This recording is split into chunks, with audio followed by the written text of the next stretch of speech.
I'm Gary Koepke. I'm from SapientNitro, and I'm here at Advertising Week with ARF. So, hi, Gail Fugit, CEO and President of the Advertising Research Foundation. I'm here with Gary Koepke from Milwaukee, hails from Milwaukee originally, right? Born and bred. Chief Creative Officer at SapientNitro. For North America. Yep. For North America, all right. That's a good, I'm learning a lot of chief officers of a lot of companies, especially we don't spare on titles. Yeah, there you go. I love it. So, I mean, you've had such a fascinating career from, I'd say, kind of from madmen to mathmen, right? Yeah. And all the way back to the agency you founded, Modernista. I would love to have you talk about how you think advertising works today. Wow. Well, in mysterious ways is how it works. I think that... So we don't know. We don't know. We really don't. Yeah. But what we do know is that when people connect with a story, that's when advertising's working the best. Love that. You know, we try all sorts of things. We can put billboards up and, spend hundreds of millions of dollars in media and on their phones, and people find a way to avoid it if they don't like it, and they will not watch it and they will not pay attention unless it's something of value that they get out of it, whether it's entertainment or something they're really interested in. They find a way around it very easily. Right, and even easier today to do that, right? With ad blocking and some of these other things. So how do you know if they like it? Well, hopefully sales go up, which is always the goal. The ideal, right? Yeah, the ideal goal of advertising. But I think they let you know now. They let you know, and you can communicate with them, and I think social media is a powerful tool for that. To have that conversation with them is probably the most important thing that brands need to do. Right. So they kind of tell you if they like it or not. Yeah. People really are happy to give you their opinions. Yeah, I find that too, right? Anywhere you go. You're a research gal, Yeah, it's like, I'll tell you. Yeah, people are like, I think I want a mentor. How do I get one? I'm like, you know what? Everybody wants to talk about themselves, right? Yeah. You just ask them about themselves. They'll be happy to tell you. It's very true. And they will give you as much information as long as you're asking in the right way. And I think advertising has to ask or participate in the right way.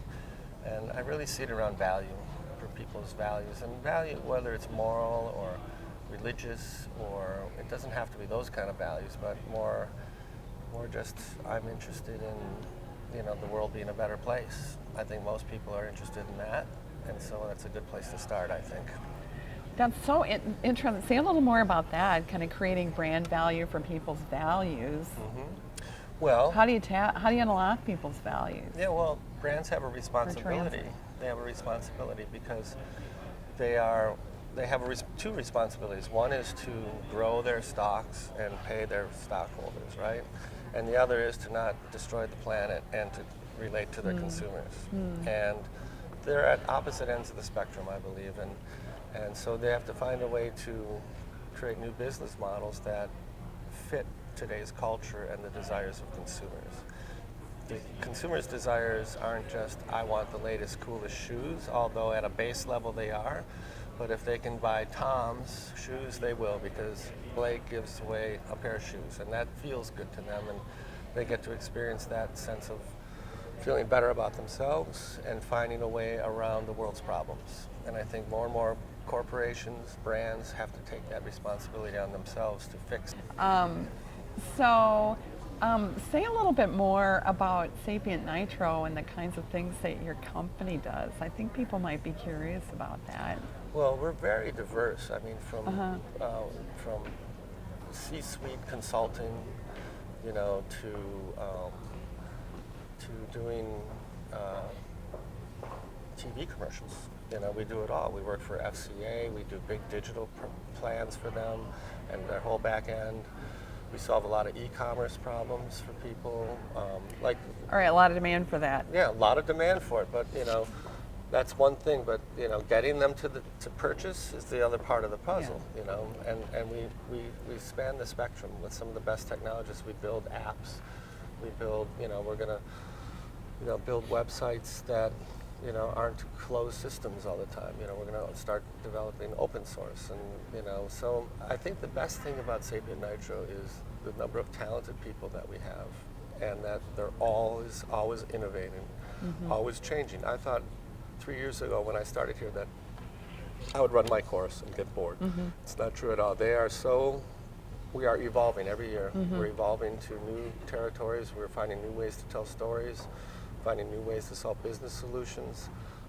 And most of all, they're really good people to work with. And the integrity is number one. And I think back in the day when Jerry and the other guys started, their mission was technology to make the world a better place. And that's a great mission. And now we stand for breaking boundaries at the intersection of technology and story, and helping brands and people find their way through that. So, wow, I love that. Powerful, powerful place. It is really. And great people, great talent, and it was just fun to see that. And I love more than anything what I like to do at SapientNitro now is harness talent, locate talent, bring them to us, and technology, and combine that with storytelling. The technology and storytelling. Love that. You know, and so. It's a long story. I got many little detailed stories I could get into, but I think it would be too boring. Well, you know, it was a path led by creative desires. It's not boring at all. It's really interesting. I mean, I think your point about what was rolling through my head at the time is because it's kind of a consistent time with Mad Men, but I mean, is how much was that focused on money, and it wasn't. It wasn't No. even really, right? It was I just think this, it's such a good point. And not only that, but they had more power back then too over the brands. Absolutely. Yeah, it's like, no, you're doing it or we quit. You know, and good stories back then. You know, I think Happy-ish. There was a TV show that came out last. I don't think they continued it, but Happy-ish was more the way advertising really is. And that was an interesting show. I don't know if you've seen it. No, I haven't. Say more. What? Well, it's more about today's world, where someone my age, and then the young chief creative officer comes in and takes over, and I'm kind of like trying to figure out my way, and raising a family and being part of this business where there are conflicts about what you're doing in life, and am I doing good for the world or am I doing bad for the world? You're selling out. Selling out and things like that. So. Yeah, Yeah, that is interesting. I was disappointed they didn't continue it.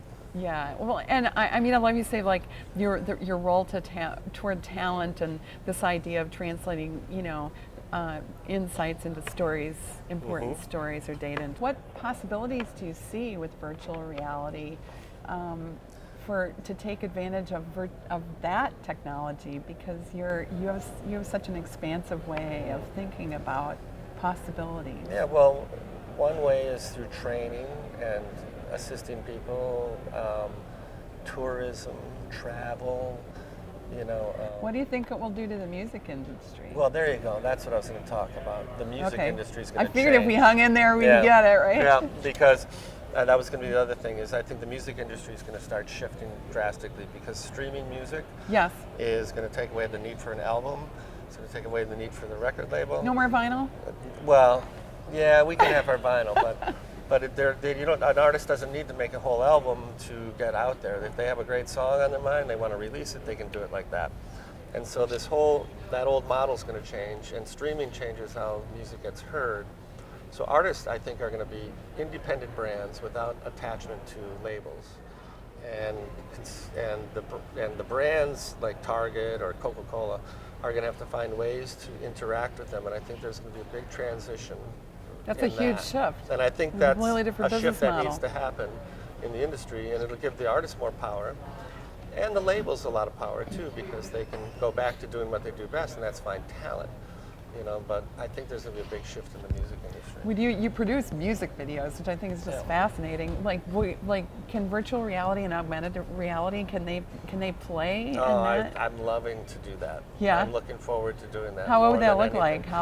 Well, imagine being on stage with a big band like the Rolling Stones, or even.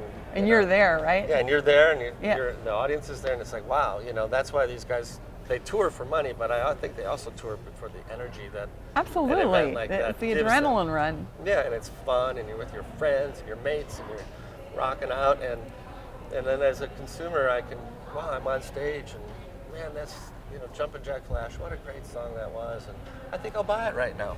Yeah. And because I'm standing here, and I'll be able to, there might be a CD laying on the corner of the stage or the drum box, the set, and you can. Click on it, goes to your phone. So I think what's going to be exciting about virtual reality, and what scares me most, is we're not going to be innovative enough with it. Yeah. And we're going to kind of do what you said, the retail experience. But that's a retail experience, or you could buy the Absolutely. clothes the band's wearing, or you could, there could be a poster hanging on the wall that's selling you something. But we're going to have to, I hope we really, really innovate around this new media and don't just see it as a way to sell stuff, but as a way to create excitement and journeys for people that they normally can't have or can't take because of money or where they live or whether they can, their health conditions. So we're back to values. Values, yeah. Right? Yeah, I love the great values. Equalizer. Yeah. Yes. I'd love to see virtual reality used for bedridden people, like kids that will never get out because they're sick, right? Someone like an MD Anderson or big insurance companies could make something for their patients, right? To give them something back. I love that. And who's not going to like MD Anderson for doing that, right? Yeah. So. Yeah. Oh my goodness, I love that. So your organization. Well, you founded. You have such an interesting background. I mean, you did music videos. You worked with David Bowie. I mean, people want to meet David Bowie. You actually created videos for him. Yep, and, I did. And work. And you two. I mean, Yeah. you've won so many awards with your agency Modernista. Now SapientNitro. Well, it's been just such a pleasure, Well, you Gary too. Koepke, Chief Creative Officer at SapientNitro. You've had such a fascinating career, and it's such an honor to spend a little bit of time with you on and day 4. I love your jewelry. I noticed Thank my wife's you. a jeweler. Oh, And really? that brooch is nice. Oh, thank you Yeah, so very much. nice. Yeah, Yeah. so day 4 or day 400, as I referred to it when I got up this morning of advertising week, right? Oh, yeah, exactly. So fun to have a fellow Midwesterner and a Wisconsinite on the stage Well, thank here. you And very look much. forward Thank to you for working with you in inviting the me. future. Yeah. Take Okay. care. Thank you.